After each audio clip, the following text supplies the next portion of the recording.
to week 3 of the AE911Truth broadcast. This webinar is about 9/11 Blueprint for Truth, the architecture of destruction. Week 3, we'll be focusing on the Twin Towers, and I'm delighted to be joined by our Director of Operations, Andy Steele. How are you, Andy? Great, Richard. Thanks for letting me be here to help you out with this important project. Can you let everybody know what you think is important about this webinar and outreach of ours? Sure. It's very important to get the evidence that you're going to be looking at today into the minds and sights of everybody that you can. So there's going to be a lot of important stuff that Richard is going to be going over regarding the destruction of the Twin Towers, things that people may not know. And I recommend everybody who's coming here for the first time to pay attention and submit your questions to us through the question box. And also, you can change the resolution on your screen right in the options beneath the YouTube box. Change it to a high definition so you can see the pictures a lot better in the presentation. Yeah, for some reason they don't. It doesn't come in high res for automatically on the YouTube. So you have to go to the gearbox and select 720 HD, and you'll be able to see the small text. Be much better for you. Well, architects and engineers for 9/11 Truth came about 10 years ago when I learned about this fascinating, critically important information that actually thousands, hundreds of thousands of people, even on the day of 9/11 and afterward, became aware of this evidence that was not shown on mainstream media, not provided by our government following 9/11. And it took me 4 years fumbling around, swallowing the official story hook, line, and sinker. That is to say, I believed what I was told, that 19 fundamentalist hijackers brought these towers down with jet planes and jet fuel. And we're going to be showing you evidence today that should challenge most of you. It is extremely important, and we now have 2,400 architects and engineers demanding a new investigation of the destruction of these towers, and by our government. And why? Because we do live theoretically in a democracy, and we need to go through the channels that we have been given, and we need massive public awareness on the subject, and particularly the architects and engineers, who most of whom are unaware of the evidence we're going to be showing you today, and of the evidence for the third tower that collapsed on 9/11 that we focused on in week 1 and 2 of this seminar.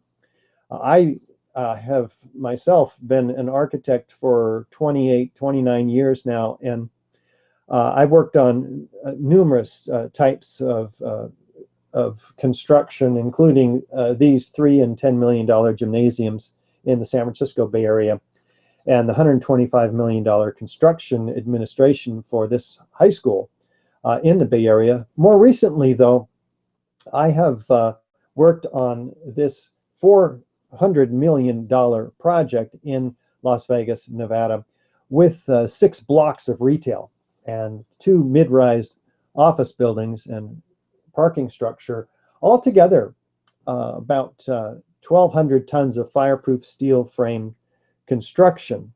And like many other architects who have worked on this type of building, it prepares you for a kind of a solid understanding for some of the concepts we'll be exploring. And the 2,400 architects and engineers that I've worked with have been exploring this as well. And you know, we've given presentations in 38 foreign countries now, about 550 times, to groups of 100 to 3,000 in Chicago. We have been quite successful in shifting the belief systems, if you will, by showing this scientific information to almost everybody in each of these audiences ends up agreeing with us. Many of them sign our petition, as these gentlemen and ladies have now supporting the architects and engineers from all over the world and demanding a new investigation. And today we're focusing on the evidence for that investigation as respected as we look at the Twin Towers. And we'll look at the sudden near freefall collapse of this building, these high velocity lateral ejections, the complete shattering of the structural steel system down to the ground, and the midair pulverization of concrete, and much more. And as we look at these towers, it's quite important for us to note that there was quite a bit of controversy when they went up. Some praised the architect for the sculptural purity of the forms from the building. Others, like Robert Stern, a famous architect, says this is gigantic dumbness. Well, it's quite interesting. What do? You extrude two squares until they become the tallest buildings in the world at the time, surpassing the Empire State Building, which was quite beautiful in its unfolding of its masses and this Art Deco style architecture. But no matter how you feel about the design of these buildings, they did have a structural innovation, which was extraordinary, because prior to this, you had a forest of columns in these buildings, making the interior office planning extremely difficult to plan around. What we did in the Twin Towers, designed in the late 60s, built in the early 70s, is surround the elevator core with this thick the lateral resisting system composed of 14-inch steel tube columns with 3 verticals, 3 horizontals welded together, and then in turn bolted to each other, creating an exoskeleton surrounding these heavy columns of 22 inches by 52 inches down at the bottom. But then between the perimeter structure and the core structure, you had 60 feet of open office planning available by the use of these lightweight steel trusses. And it's really quite an amazing floor plan, an innovation in structural engineering, allowing this openness, which was quite new and revolutionary. And most of our skyscrapers employ this kind of open office planning these days. So an extraordinary structure, which by most accounts was only half occupied at the time of 9/11, which is an interesting fact to note as we contemplate the implications of what happened on 9/11 and begin to look more deeply into some of the corroborative and speculative data surrounding the destruction of these buildings. But look at the open office planning. This is unheard of in high-rise structures until this time. So we need to appreciate that, and we'll begin to look at some key features of the destruction of this building as we focus on them relative to this open structure. The interior 47 massive core columns represent about 50,000 tons of heat sink in the core. In other words, any fire that got hot enough to affect the steel's strength would be rapidly conducted throughout the system. And this is one of the very important reasons that high-rises have never collapsed due to fire before or since 9/11. And another important reason, as we'll look and see, is that these high-rises are fireproofed. The steel is coated with generally a cementitious fireproof coating. We'll come back to that. Let's focus on recollect what happened that morning, how the official story was developed. On September 11th, we learned that 4 passenger planes were hijacked and taken radically off course.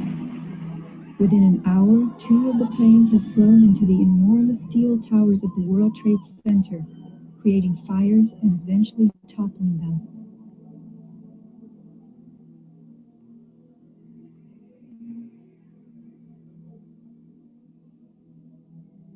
Dazed by the news, the American public soon believed the fires in the towers had burned so hot they caused the steel frames of the buildings to give way.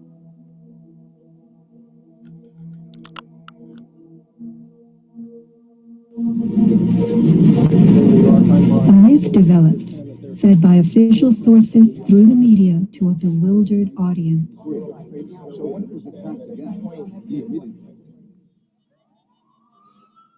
Elements of the myth. The impact of the airplanes, gallons of burning jet fuel, steel melting, the buildings failing and suddenly imploding. In a mere 10 seconds, 110 stories hurtled earthward, pulverizing into dust. Right from the start, on the street itself, the official story was born. Come out of nowhere and just scream right into the side of the Twin Tower, exploding through the other side. And then I witnessed both towers collapse, one first and then the second, mostly due to structural failure because the fire was just too intense. The myth bled into the FEMA report and was echoed by the experts. It was the combination of the impact load doing great damage to the building, followed by the fire, that caused collapse. Well, here's pretty much the official story in a nutshell, readily digestible by the media and government. And what we're going to do now is test that official story. And we use the scientific method. We've had it in the West for over 100 years. We have a question. How did the towers come down? That's what Congress was tasked. That's what NIST, the National Institute of Standards and Technology, was tasked with by Congress, determine the answer to that question. And we perform research. How have other towers come down? We make some observations. We construct a hypothesis or a series of hypotheses. Our best guess as to how the towers came down. Educated guesses. How have other towers come down? For instance, fire.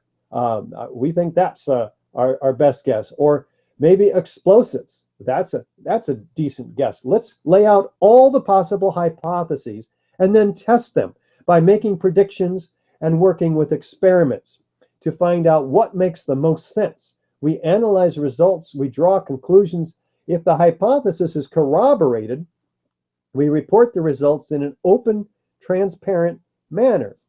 And we'll find out how NIST did relative to that.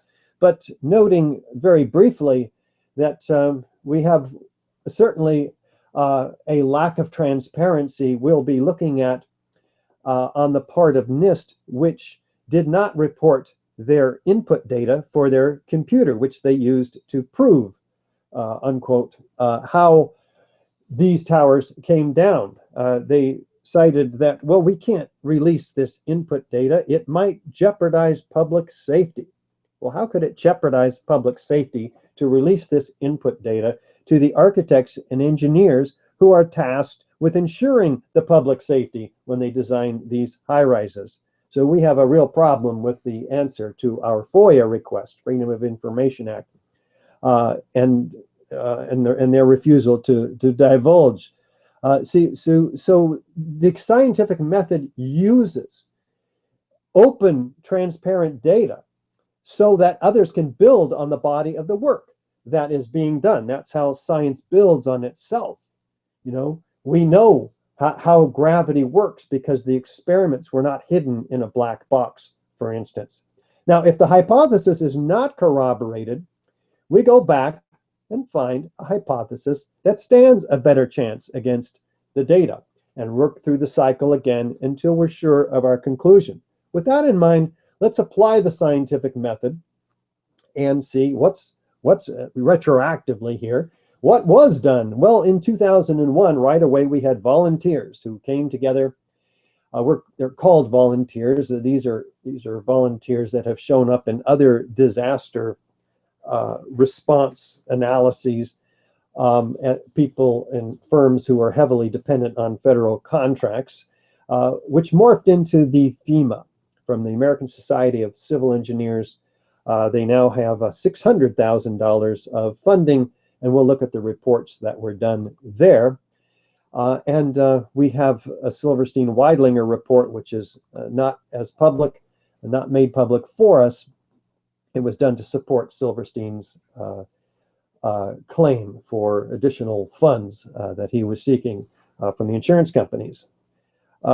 2005, we finally have the final NIST report on the Twin Towers. They had $20 million of funding. It took 3 years, and we'll be looking at their conclusions. What's interesting to note here is that through each of these series of reports, we have some of the main characters who started right off from the bat with the original volunteers into the FEMA report and on into the NIST report, and even those who guided the popular mechanics response to those who were questioning the official story. So these are not independent reports by any measure. So that's important for us to note. What is the basic official story of, in more detail? What's claimed is raging fires in the Twin Towers. And in the case of the South Tower, we note that those fires were basically out before the explosions began, which initiated the collapse. But NIST says there's raging fires which caused a sagging of these floor trusses because the jet planes had knocked the fireproofing off of the steel structure, which they prove by taking a shotgun and blasting fireproofing off of steel. And it didn't even work then. But nevertheless, they claim that that proves that this happened. You can learn more about that from the work that Kevin Ryan has done and peer-reviewed on journalof911research.com. Anyway, if the floors were sagging due to fire, what's claimed is that these columns were pulled in then and they buckled, allowing this, in the case of the North Tower, this 15-story structure to then drive down the rest of the building after these columns buckled, and then it destroys itself. We'll look at that mechanism. What's interesting to note here, though, is that sagging floor trusses provide very little lateral loading on these perimeter columns. And so what does NIST do?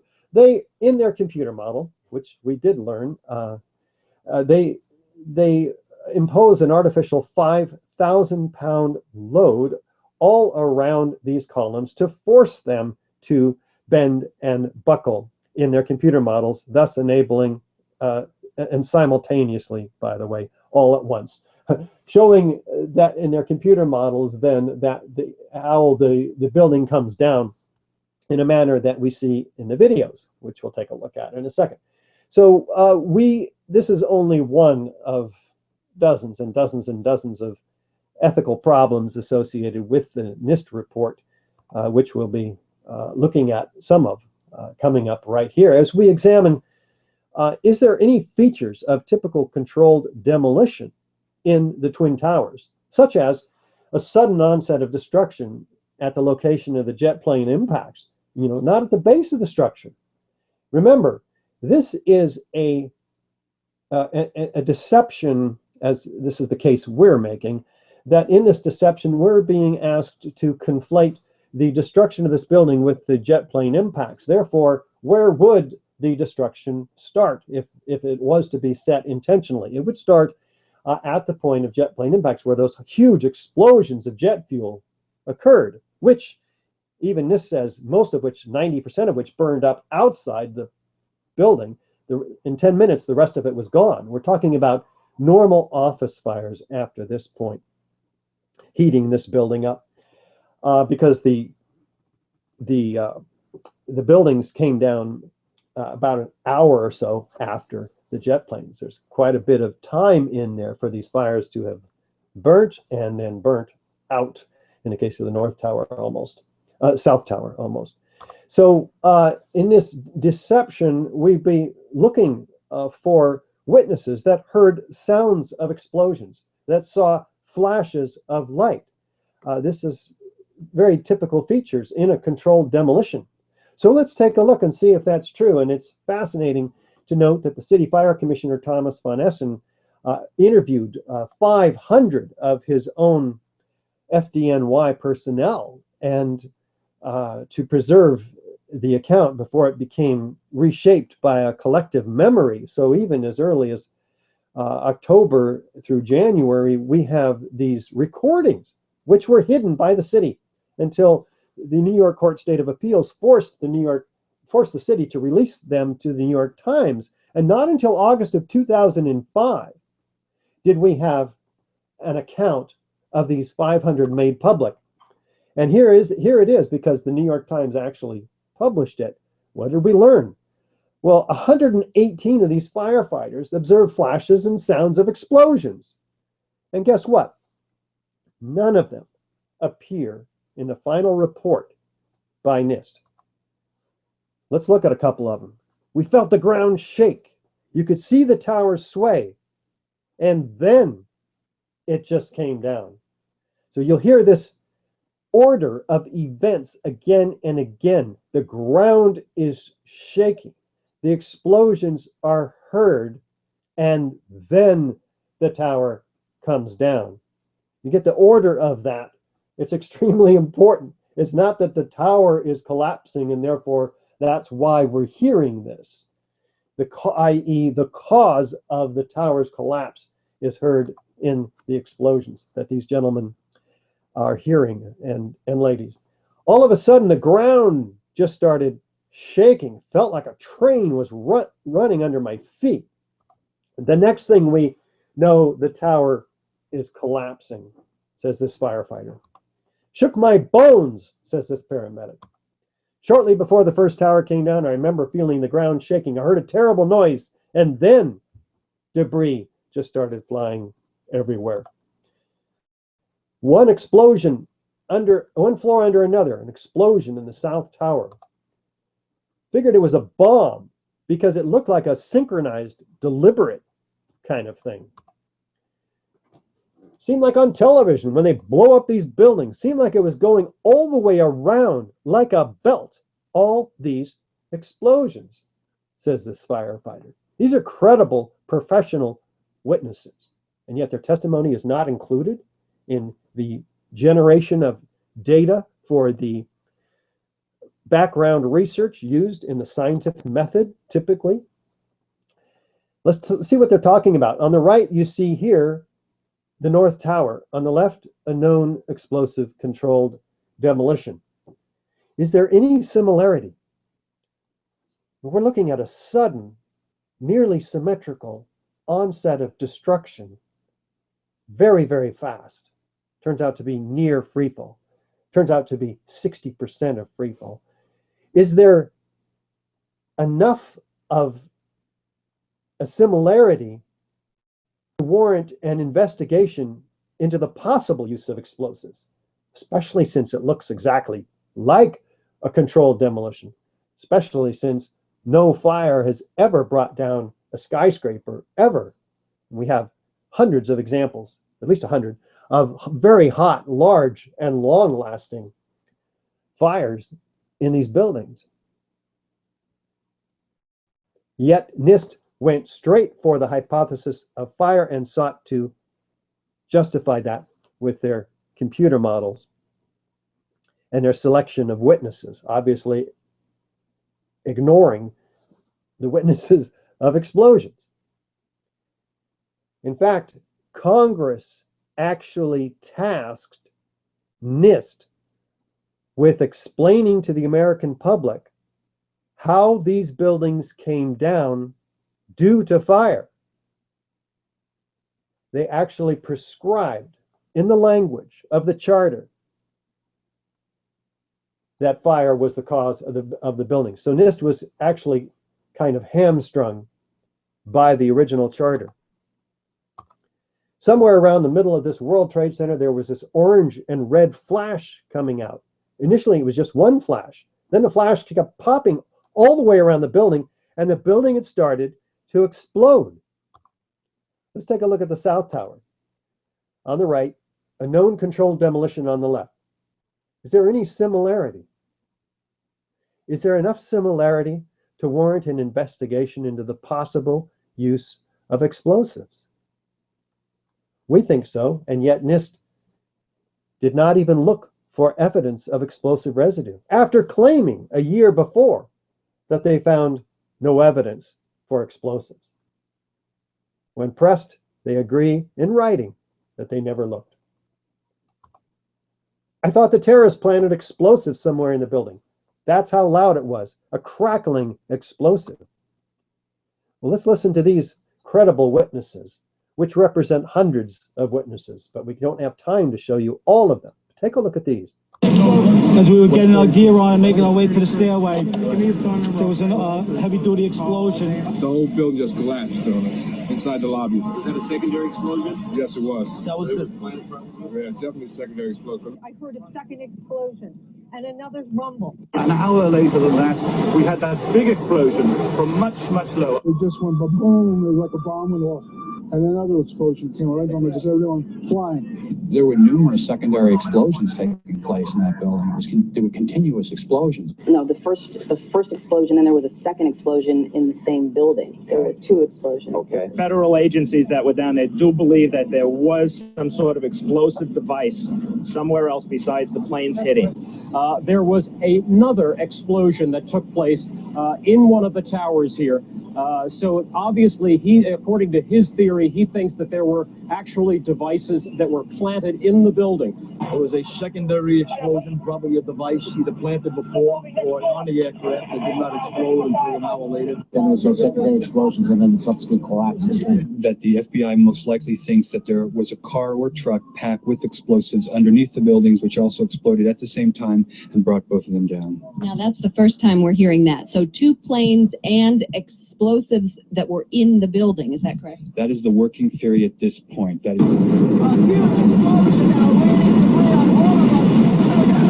It sounded like gunfire, you know, bang, bang, bang, bang, bang, and then all of a sudden 3 big explosions. About 50 consecutive bangs, and it fell down like a waterfall. And we heard the noise associated with an implosion. We heard a very loud blast, an explosion. We looked up, and the building literally began to collapse before us. We heard a loud explosion, and at that point, the building too was collapsing. At that point, we heard a large boom. You know, I looked up and just saw the building coming at us. Do you know if it was an explosion or if it was a building collapse? To me, it sounded like an explosion. There was another major explosion. The building itself, literally the top of it came down. All of a sudden you hear explosion and you could see the building starting to collapse. Huge explosion that we all heard and felt. We understand now there has been a secondary explosion on Tower 2. According to the Associated Press, another building that has either been attacked or exploded. The tower, rather, that has collapsed, that we are told collapsed because of a third explosion. And about an hour later after that, there was a huge explosion at the base of the South Tower. That's One World Trade Center, and part of the building collapsed.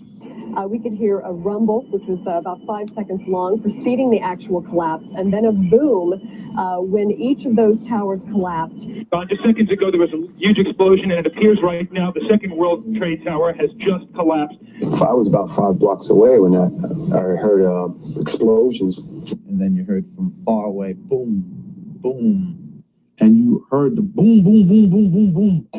Floor by floor, instead of popping out. It was if they had detonated. Detonated. To take down a building. Boom, boom, boom, boom, boom, boom. From the corner, boom, boom, boom, boom, boom, boom, boom, boom, boom. Just like 20 straight hits. And as the bombs were going, people just started running. And I sat there and watched a few of them explode. And it just started going pop. It just started going boom, boom, boom, boom, boom. And he goes, how fast? I go, like firecrackers. Well, how many of these reporters do you imagine ended up in the final report by NIST? Not one. They claim they interviewed thousands of people and took the kernel of the best evidence and testimony, but none of these made it for some reason. Well, they then claim, well, it couldn't be a controlled demolition because it didn't start at the bottom. Well, there's plenty of controlled demolitions that don't start at the bottom. Here's Mark Loiseau of Controlled Demolition, Inc. that describes the process and this particular controlled demolition Where does it start? Sure. You can go almost anywhere in the structure, and given the right circumstances, you can release all of that stored energy, converting into what is called kinetic energy. That's energy in motion, and that's what brings the building down.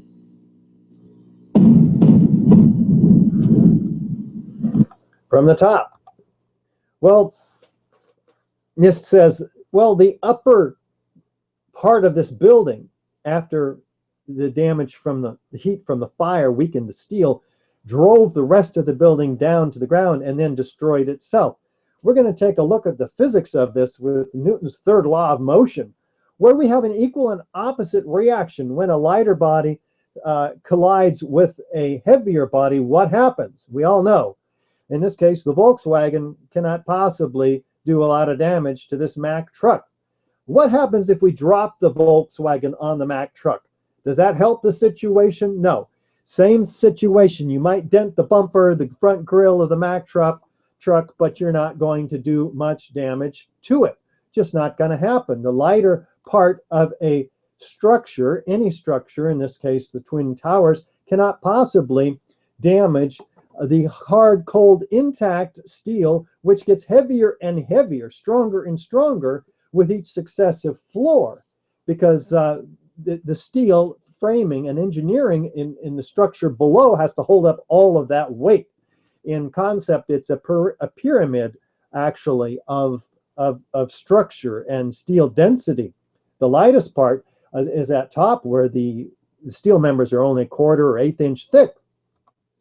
Let's take a look then and see actually what happens in the North Tower in the first 4 seconds. After several explosions, we see it itself is being destroyed, just like the Volkswagen. In the first 4 seconds, there's nothing left, actually, to destroy the rest of the structure. Let's take a little bit of an analysis look here. In the first 2 seconds, you see a telescoping, very similar to Building 7, in fact. It's a miniature controlled demolition, if you will. This first phase of this tower's destruction reduces the top portion, 15 stories, to basically a liquid. It's not a mass anymore that can destroy the section below. Let's take another close look as we start and stop. Oops. Start and stop, where we have bands of explosions, just like the firefighters described, wrapping all around the building symmetrically as the top falls down in on those first 15 stories.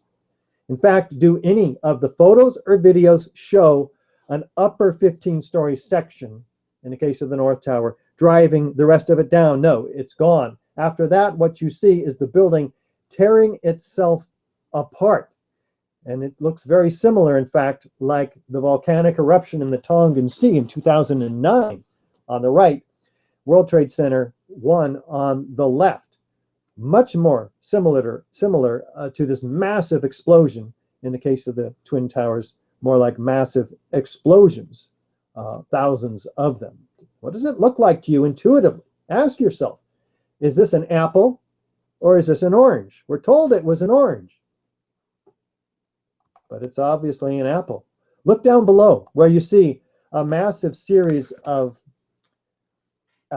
isolated explosive ejections, a very violent series of explosions, particularly down the right corner here, traveling almost as fast as the freely falling structural steel elements. The North Tower and the South Tower are coming down at near free fall acceleration. This has been clocked by David Chandler as about 2/3 of free fall acceleration. It's accelerating straight down through what was the path of greatest resistance, the 100,000 tons of structural steel that's 5 times stronger than it ever needed to be to support this building. Where did it all go? To allow 90% of its strength to disappear. Where did that go? What does it look like to you? Is this a collapse or an explosion? Let's take a look at the South Tower.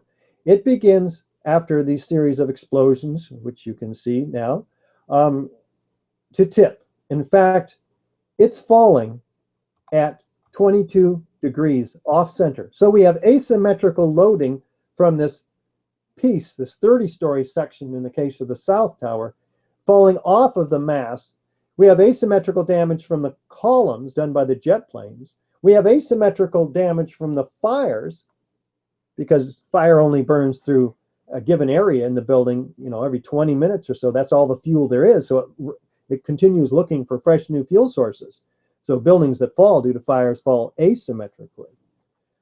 And yet, what we see from below is complete symmetrical destruction, floor by floor, from top to bottom, completely shattering the structure.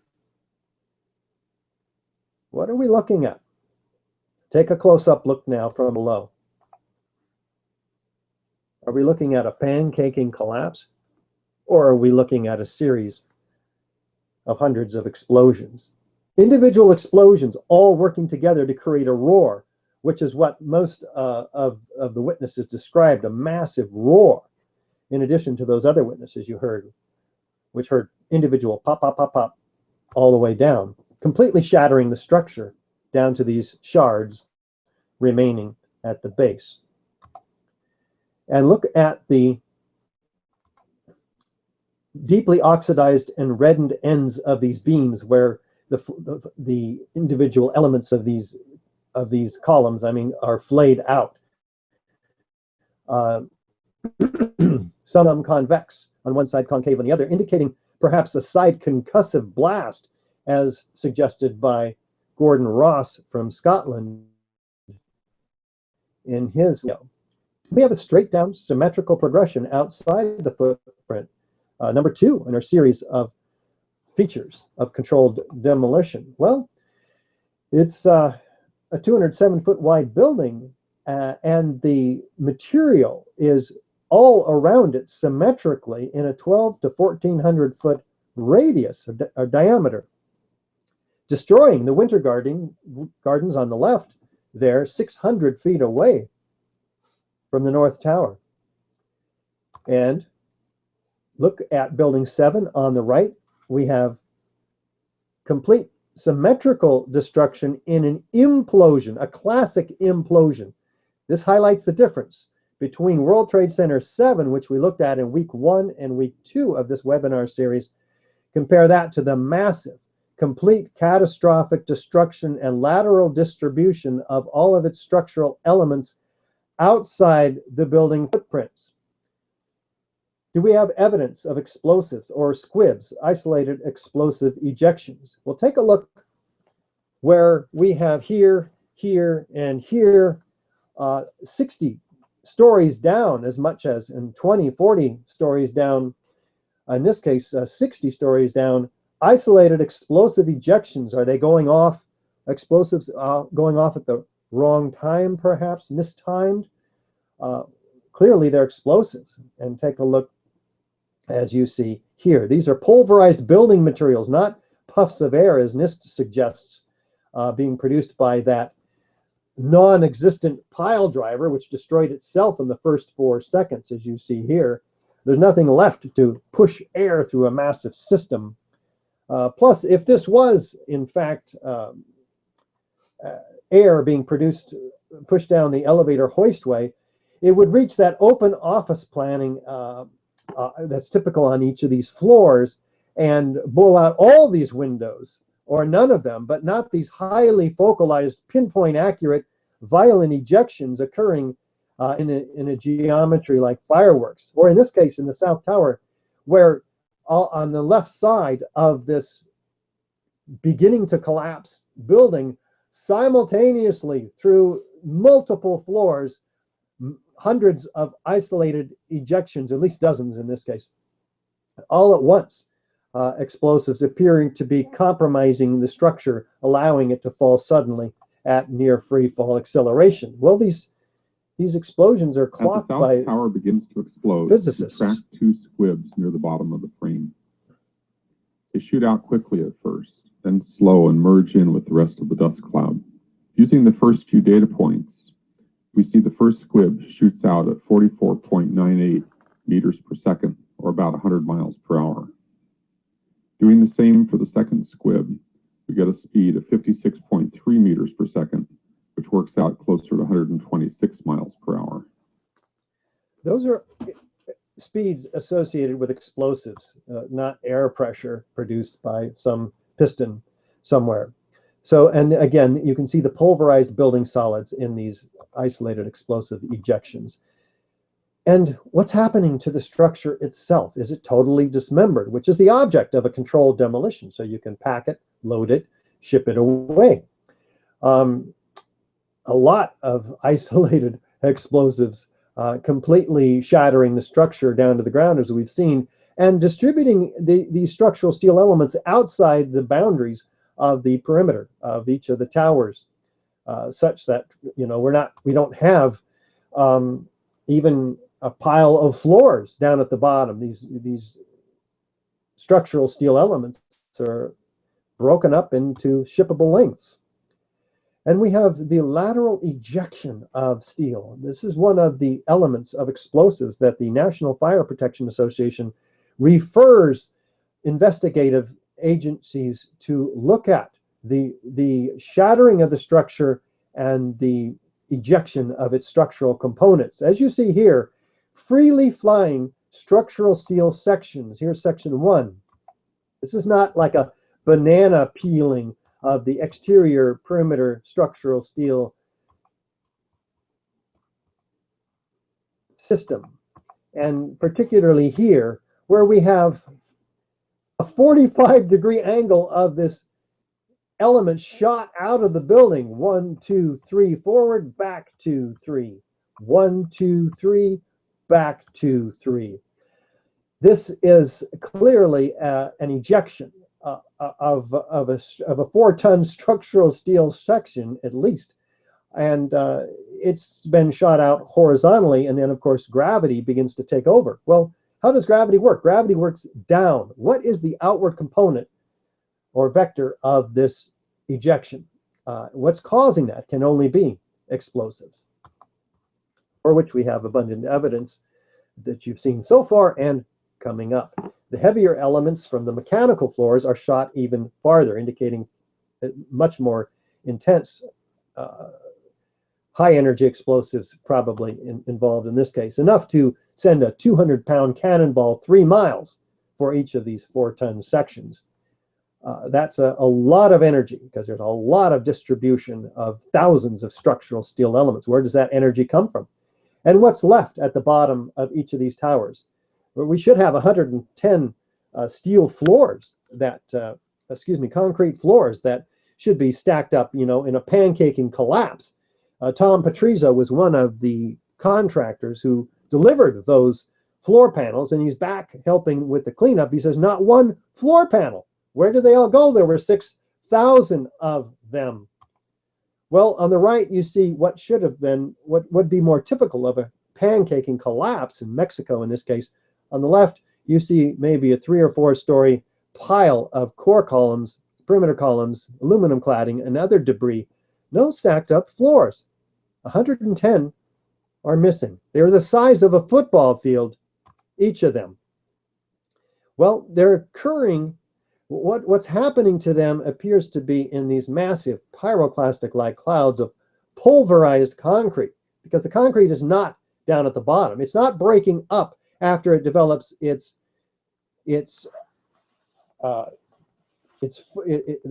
force through gravity.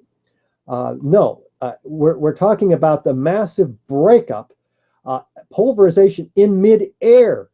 What is pulverizing 90,000 tons of concrete in mid-air and distributed throughout lower Manhattan in a blanket, in 100-micron particles, in an average of 4-inch blanket of powdered concrete, 3 square miles. That's where the concrete is. And 20 to 30% of this dust, as analyzed by the U.S. Geological Survey, is powdered concrete. And you see, and there's no concrete. There's very little concrete. All you see There's aluminum and steel. What happened to the concrete? The concrete was pulverized, and I was down here Tuesday, and it was like you were on a foreign planet. All of Lower Manhattan, not just this site, from river to river, there was dust powder 2-3 inches thick. The concrete was just pulverized. Governor Pataki, it's very helpful. What I expected to see was nothing like what I actually did see at the time of my arrival at the site. There wasn't much that you could say, you could describe. Everything was dust and metal. There was no typewriters, there was no chairs, there was no nothing. Well, there were probably 10,000 file cabinets in each of these buildings, but guess what? Steel file cabinets, they couldn't be found. Here's the one that they did find. And it was in the basement, which is the reason, probably the only reason this much of it survived. So something was responsible for the massive pulverization, which claimed many victims as well. In April 2006, New Yorkers were distressed to learn that bone fragments, human remains from 9/11, had been found on the roof of the nearby Deutsche Bank building. And how in God's name did those fragments get there? And bone fragments less than a centimeter long. How could they be so small? Wait a minute, 700 bone fragments found on top of this, the Deutsche Bank building across the street from the South Tower. How could they be so small, and how did they get there? Great question. Well, they didn't come from the people in the plane, which hit the tower and sent its ejections out this way. It didn't come from the people in the plane in the North Tower, because the South Tower is directly between the North Tower and the Deutsche Bank building. We had 2,750 victims, but only 300 whole bodies were found. What about the rest? We had 20,000 pieces of bodies altogether, 6,000 of them small enough to fit into a test tube.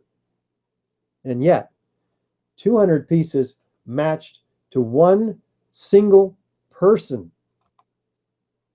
And still, more than 1,151 victims completely unaccounted for. Not even a piece small found the size to fit into a test tube. These people are evaporated, vaporized. What causes that? They should have been found between layers of floor stacked at the bottom of a gravitational collapse. And yet, if you look at the distribution of the victims, most of them well beyond outside the perimeter, along with all the dust. 600, 800, some of them 1,000 feet, these body parts outside of the building which they were in when it collapsed. Can gravitational collapse cause such massive pulverization of people and elements? Is the hypothesis corroborated for you of the explosive demolition of these buildings? Have we shown so far in this first part of our two-part World Trade Center Towers webinar the elements, at least half the elements in this first part, of direct evidence of explosive destruction? Can fire create any one of these features, let alone all 10 of them? Do we have additional supporting corroborative evidence that we'll be showing next week as well? Whistleblowers, experts' corroboration, foreknowledge of the destruction. Is this proof of controlled demolition so far to you? Proof beyond a reasonable doubt? If so, I encourage you to take some action and start by signing our petition. It's online. Just takes a couple of minutes. Calling for a new investigation of the destruction of these towers. Become a member of AE911Truth. Join us in supporting us to get the word out like we're doing now, like the other efforts we make all across the country, where we go to structural engineering and architecture conferences, like what's coming up in Philadelphia, where we intend to have an evidence booth yet again, probably the 7th or 8th time we've done this now, where we reach thousands of architects and engineers who see Building 7 particularly coming down, who are asked, you know, how did this building come down? What does it look like to you? They all say controlled demolition because it's just so obvious. And we get them to sign our petition and support our resolution, calling upon the AIA to call for a position statement. Have a position statement that says we need a new investigation. You can also donate to AE911Truth right on the website, if that's where you are, or you can find your way there to AE911Truth.org. You can also volunteer with AE911Truth, and I like Andy, our operations coordinator and volunteer supporter coordinator, to help us with some ideas as to how you can do that. Andy? Thanks, Richard. If you're moved by this evidence and you agree that there should be a new investigation into the destruction of the Twin Towers, you can certainly help out AE911Truth with our important mission by getting involved as a volunteer. If you got specific skills, you can lend us, or if you want to help out with one of our ongoing outreach projects, all you got to do is just go to the What You Can Do tab at the top of AE911Truth.org. You can click the volunteer tab that comes up after that, and there's a form you fill out, and you just fill out that form and we will get in touch with you and get you to work helping us out. And many of our projects are very simple, but we reach a lot of people, so we definitely encourage you to help out if you are moved by this evidence. So back to you, Richard. Thanks, Andy. And there's other things you can do from your own computer. You can contact your elected reps and your representatives in Congress, your television, radio, newspaper stations. You can write, get the word out, send our evidence, tell everybody you know. Send the AE911Truth.org link to everybody on your mailing list and say, hey, here's 2,400 architects and engineers who are calling for a new investigation, and here's a link to their free DVD or video called the 9/11 Explosive Evidence Experts Speak Out, and other videos which we have on our website. You can screen these DVDs and videos to audiences in your own living room and larger audiences at libraries in your communities. You can share the AE911Truth brochures, banners, and other material we have one-on-one by tabling in your community, which means just put up a table or hand out literature on the streets. We have millions of people doing that around the world, particularly on the 11th of every month in their local communities. One of the most popular, more recent landmark publications that we have is our magazine, Beyond Misinformation. It includes dozens of myths that we bust that have been put out by NIST, and we show the evidence that you've seen today and much, much more about Building 7 and the extreme heat that we're going to be going into next week. It's found by witnesses and so forth, officials even, at the World Trade Center skyscraper site. The e-version is available. You can actually download this booklet, 50-page booklet, right now. There's a link below on our website, below where you're watching, or if you're not watching on our website, you can go to the website AE911Truth.org link, click on free email newsletter. That's our news flashes, which you can sign up for free, even without signing the petition. But we would want you to also, of course, sign the petition. There are 2,400 who did, and there are dozens of high-rise architects, structural engineers, metallurgists, chemists, physicists, controlled demolition experts, all laying out the evidence in this landmark effort of ours. That's now 4 years old. That remains the top effort in the 9/11 Truth movement, we believe, to bring the explosive evidence to the attention of government officials, academic professionals, media representatives, and people of all interests. Let's take a look at this 3-minute video. It will floor you.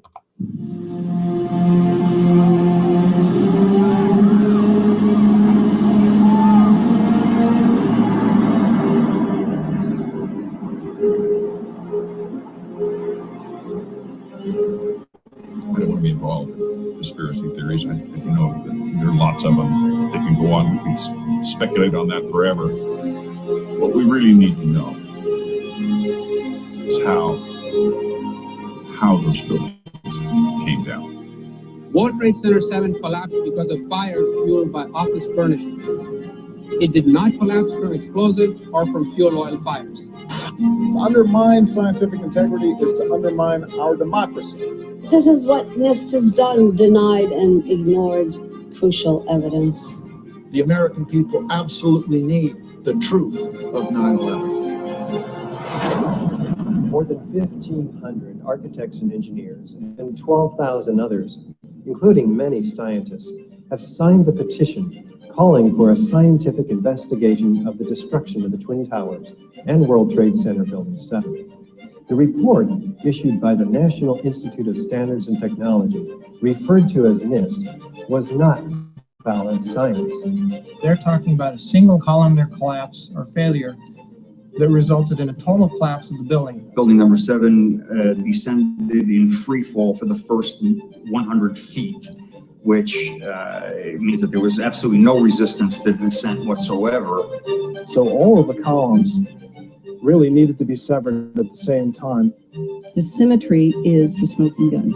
NIST has admitted it went into free fall for 8 stories. You don't need to be an engineer or an architect to see what happened to those buildings. Dit is controlled demolition. Zeker weten. Zeker weten. What I saw, it was a classic implosion. The center of the core, the penthouse area, starts to move first, and then the building follows along with it.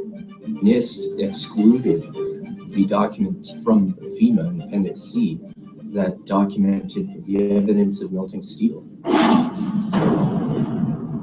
In an office fire, you cannot generate enough heat to melt steel. There were these iron microspheres present in all of the dust samples. They needed to have been formed in extremely high temperatures.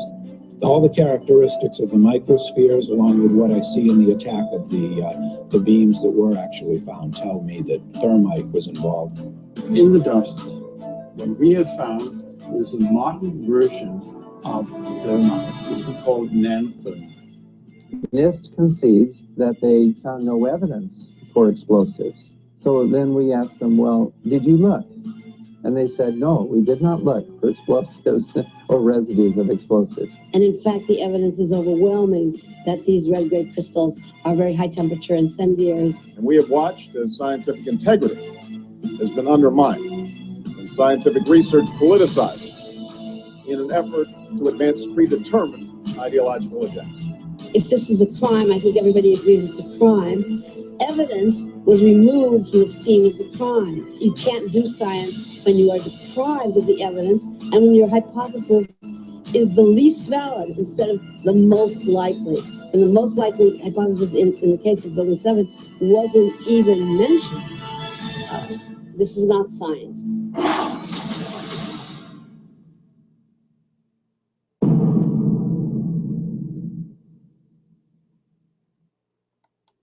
Do organize a screening in your local community of that film. It is as good as you see there. And of course, much more, 90-minute film. By the way, the 60-minute version of Experts Speak Out, as we call it, is available on YouTube. Just Google Experts Speak Out. You'll see it there.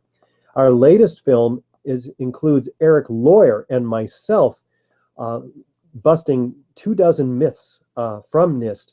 Firefighters, architects, and engineers expose 9/11 myths.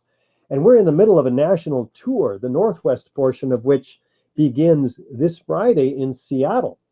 And then we go to Portland and into Spokane, Washington, and then 3 stops in Idaho and 6 stops in Montana. If you know people there, be sure to alert them to the website where we have a banner down below that takes you to the tour schedule. After this, we'll be looking at the Southeast and then the Midwest, and then we go through Canada the first 2 weeks of August.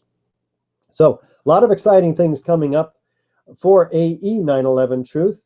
And what we explored this week is the explosive demolition of the Twin Towers in this webinar. Starting on Thursday, we'll be looking at the massive extreme heat that jet fuel cannot possibly be responsible for, or office fires. That is found in the evidence of the Twin Towers, including pyroclastic-like clouds, iron microspheres, molten steel and iron, thermite, nanothermite, all of which we'll explain to you next week. But first, we want to give you an opportunity to ask your questions and see if we can give you some helpful answers. Andy, I'm sure that we have some questions so far from our listening viewers. Oh, we certainly do, Richard. First one I got here is, what is the source for the information that the World Trade Center was only half occupied? Obviously, this would facilitate the installation of demo charges. Well, it certainly would open it, make it easier for those operatives whom we don't have their identities, of course, and we don't speculate about those identities. But it would have given a lot more access to the towers. And there are numerous researchers who have suggested that the towers were only half occupied. I do need that backup myself, since you're asking the question. I'll put it out generally. Does anybody have a specific documentable proof of that? Because it's been heard again and again and again, and not really contested. So we have taken it on face value. But let's find out if we can get some actual documentation. Also, in terms of access to these towers, it's been asked, well, how would you get through? Well, we know, for instance, that there's been a 9-month elevator modernization going on the 9 months prior to 9/11. The largest elevator modernization in history. Ace Elevator had the contract. And we would like an investigation of Ace Elevator because it would have given them access to the core columns and beams in this building, which is immediately adjacent to all of these 50 or so elevator cabs in this building, each of the buildings. So they fled, actually. This is a scandal documented in USA Today in October 2001, and they said that 85 employees of Ace Elevator fled when the first plane hit. These are experts in the rescue of victims through the delivery systems of those victims, which are the elevator shafts. Elevator cabs, firefighters rescue these victims. So this is an important source of future investigative work.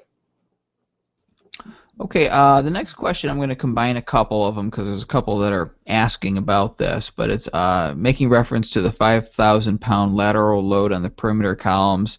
Was this in PSI or what? And how many PSI does it take to pulverize concrete? It takes a lot of PSI to pulverize concrete. First of all, excuse me, I don't have that answer at hand. I'll look that up and provide an answer to you, because we should have each of your emails. The 5,000 pound is a point load on each of the columns. So if you impose a pressure of 5,000 pounds laterally on these columns, that's what NIST did. So it's not an impulse load. It's simply an increased pressure to the weight of 5,000 pounds laterally.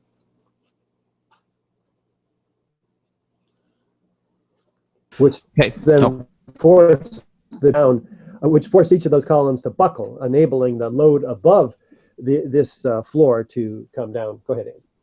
Okay.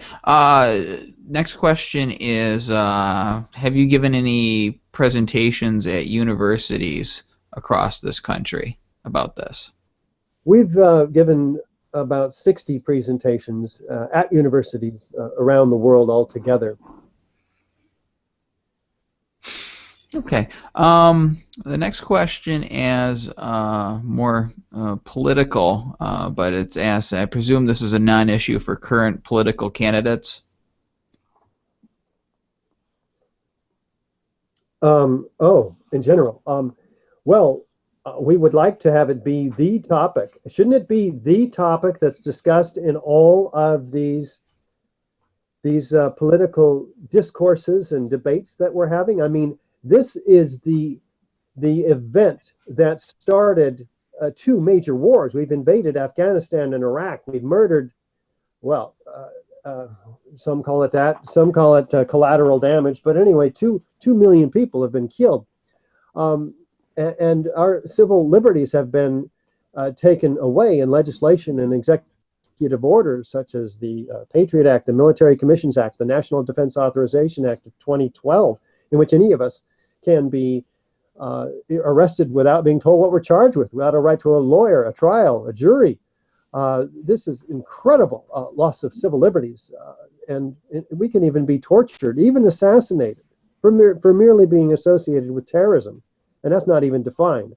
So it's a bad state of affairs. We've got to have discourse in the political circles about this. The only thing we've had so far is Donald Trump calling for a release of the 28 redacted pages, which seems to implicate foreign governments. And he did say, interestingly enough, if you want to know how the Twin Towers came down, elect me president, and we'll find out how the Twin Towers came down. Well, we don't know what to make of that, because he also made statements damning the Muslims for bringing the Twin Towers down. So we don't place our faith in any candidate unless they're calling openly for a new investigation of the destruction of all 3 towers. Right, and I will say that on national television, Representative McDermott, I'm not sure if he's still in office or not, but did say that the questions being asked about World Trade Center 7 are validated and they should get to the bottom of it. I'm paraphrasing, but he said the sooner the better in his opinion. So there is some support about the very questions that we are asking, maybe not necessarily the conclusions, but about getting to the bottom of this issue. Okay, the next question.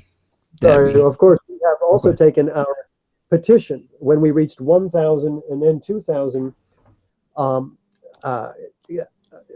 petition signers. We've given our petition and our DVD to each of the 535 political representatives in Congress, and we will do that again when we reach 3,000. Now, can you, because somebody's asking about the experts that are arguing in favor of the pancake collapse. A lot of people think that that's the official story, is the pancake collapse. So can you elaborate on that and explain, again, guess why it's not a pancake collapse? Well, it's a bit theme. The pancake collapse theory came out early on and suggested that these floors, when the first 1 or 2 gave way, that was too much of an impact on the subsequent floor below, and then collectively they caused a pancake all the way down, pancake and collapse all the way down, like you saw in that slide from Mexico. That did not explain the failure of the columns, however, which would have remained standing in such a pancake collapse. So NIST evolved toward the column failure theory, which says that the perimeter columns failed, being pulled inward by these sagging floor trusses, and then that allowed the 15-story section in the case of the North Tower, or 30-story in the case of the South Tower, to drive the rest of the building down. It's more of a pile driver theory based on initial column failure. Okay, we just got this one in. It says, is there an estimate of how many tons of explosives would have been needed to cause the destruction? We don't have an estimate of the explosive requirement. What we do have, and as you'll see next week starting Thursday, is an analysis of the quantity of residue of thermite and nanothermite, ignited thermite and nanothermite found in, and unignited nanothermite found in the piles, which suggests about 10 tons of material was available in each case. So we know there's at least 10 tons of material that appears to have been used, and we could also easily, I imagine, find out through the quantity of materials used in normal controlled demolitions how much high energy explosives were used. But remember, high energy explosives, which are normally used in controlled demolitions, provide very loud signatures, a bang and a bright flash. So in a deceptive controlled demolition like we have here, it appears predominantly that other materials were used, as we'll see next week. We didn't go over that material this week. But we do seem to have a fair quantity of high energy explosives as well. That's probably responsible for the pulverization of all the concrete. But we don't know what quantity that would take. Okay. And our last question for the afternoon is, has AE911Truth ever considered building a physical model of the buildings to demonstrate why the official story is false? We've certainly considered it. It's been offered as a suggestion several times, and one gentleman independently is going to actually try to build, he's a steel worker, he's going to build a scale model and actually apply lots and lots of kerosene and massive fires to it without even fireproofing it.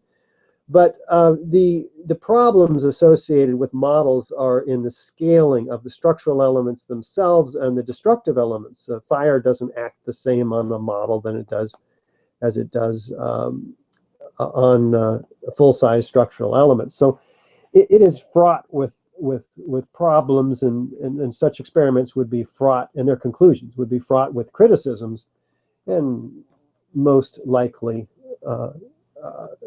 and most of those perhaps what's the word, justified. So yeah, so we're much more at home with the actual forensic evidence that we have for the explosive demolition of these 3 towers and presenting our case. Okay, and that's going to be the last question for this Easter afternoon. I will say to that question or two, there is an article right now at AE911Truth. If you go under our articles and news section on some experiments done by Jonathan Cole, where he didn't model the structure of the buildings, but he did some experiments using physical models to explore the motion, testing different theories on what happened to the Twin Towers that day, and observing the motion if you demonstrate those theories with the physical models. The article explains that, and you can see the video too embedded in that article. Yeah, and where will they find that article, Andy? Because I want to make a point about that too. Sure, it's under our news in our news section on AE911Truth.org. This is exceptional, very recent, landmark experiment done by Jonathan Cole, the civil engineer, who's one of our petition signers. Now, in this case, it is very relevant because he's analyzing the result of a load on a structure and seeing through experiment if the entire building collapses, or if, as Tony Zambodi highlighted in his important work on this subject, where did it go? He wrote a paper called "Some Misunderstandings Related to the World Trade Center Collapse Analysis," and that is peer-reviewed in a publication, International Journal of Protective Structures, in which he, by calculation, shows that there would be a deceleration of any progressive collapse and a final arrest of such collapse after about 4 stories.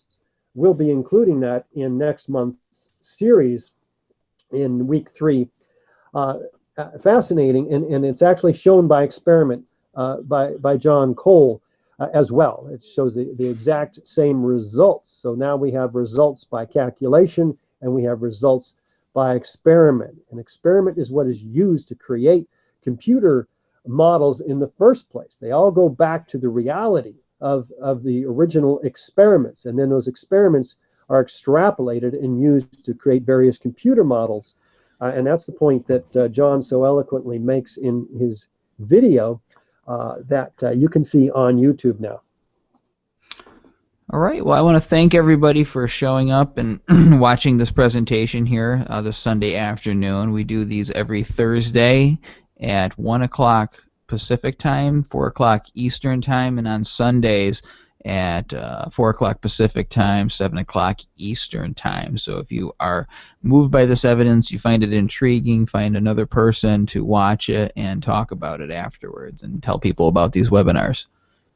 And next week, be sure to tune in Sunday at 4. As Andy mentioned, we'll be looking at the extreme heat associated with the Twin Towers, pyroclastic-like clouds, iron microspheres, molten steel and or iron, thermite, and nanothermite. Fascinating information we have for you coming up on Thursday and repeated on Sunday.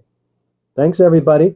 Join us again, and we'll see you out there educating professionals, government representatives, media representatives out on the 9/11 education circuit. Until then, bye-bye.